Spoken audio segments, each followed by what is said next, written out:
ချစ်လာစွာသောဆွေတို့ဒီနေ့ဟာစိန်စတီဗင်ရဲ့ပွဲနေ့ဖြစ်ပါတယ်။ဒါကြောင့်မလို့စတီဗင်အမည်ခံသူများအားလုံးကို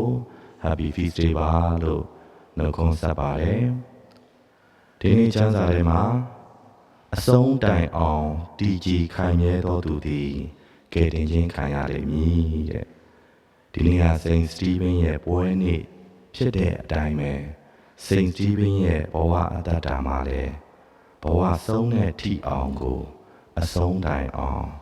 တည်ကြည်ခိုင်မြဲခဲ့တာတွေ့ရတယ်။တည်ကြည်ခိုင်မြဲခဲ့လို့ပဲ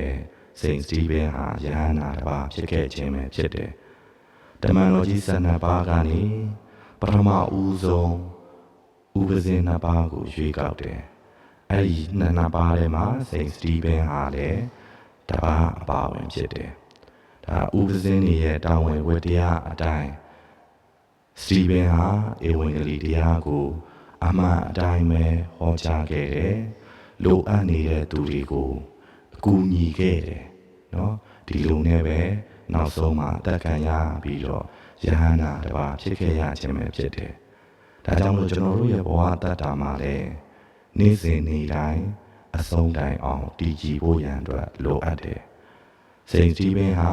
ဧဝံဂေလိတရားကိုဟောကြားခဲ့ကျွန်တော်တို့ဘာကိုဟောမလဲကျွန်တော်တို့ဟောရမယ့်အရာကတော့မွေးဖွားလာတဲ့သူငယ်တော်ယေရှုလေးဟာစစ်မှန်တဲ့ကယ်တင်ရှင်ဖြစ်တဲ့ဆိုတဲ့အကြောင်း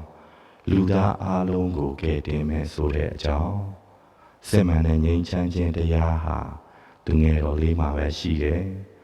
လောကမှာရှိတဲ့အရာအားလုံးပြဿနာအားလုံးရဲ့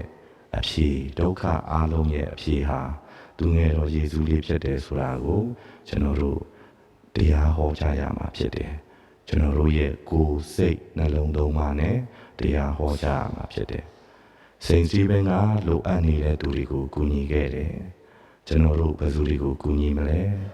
ကျွန်တော်တို့နဲ့နှီးစပ်တဲ့သူမှန်သမျှကိုကျွန်တော်တို့တတ်နိုင်သလောက်ကိုယ့်ရဲ့ပတ်ဝန်းကျင်မှာရှိတဲ့သူတွေကို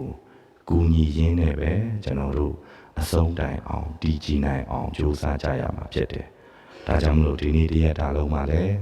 ဘလိုမျိုးဒုက္ခအခက်အခဲတွေပဲကြုံပါစေ။နတ်ဆိုးကဘလောက်ထိပဲနှောက်ယှက်ပါစေ။စိန်စတီဗင်ရဲ့လမ်းစဉ်အတိုင်းဧဝံဂေလိတရားဟောကြားရအောင်လိုအပ်နေတဲ့သူကိုယ်နဲ့နှိစက်တဲ့သူတွေကိုကူညီရင်းနဲ့ပဲဒီနေ့တရက်တာကိုအဆုံးတိုင်အောင်တည်ကြည်နိုင်အောင်အတူတူကြိုးစားကျင့်ကြံကြရအောင်။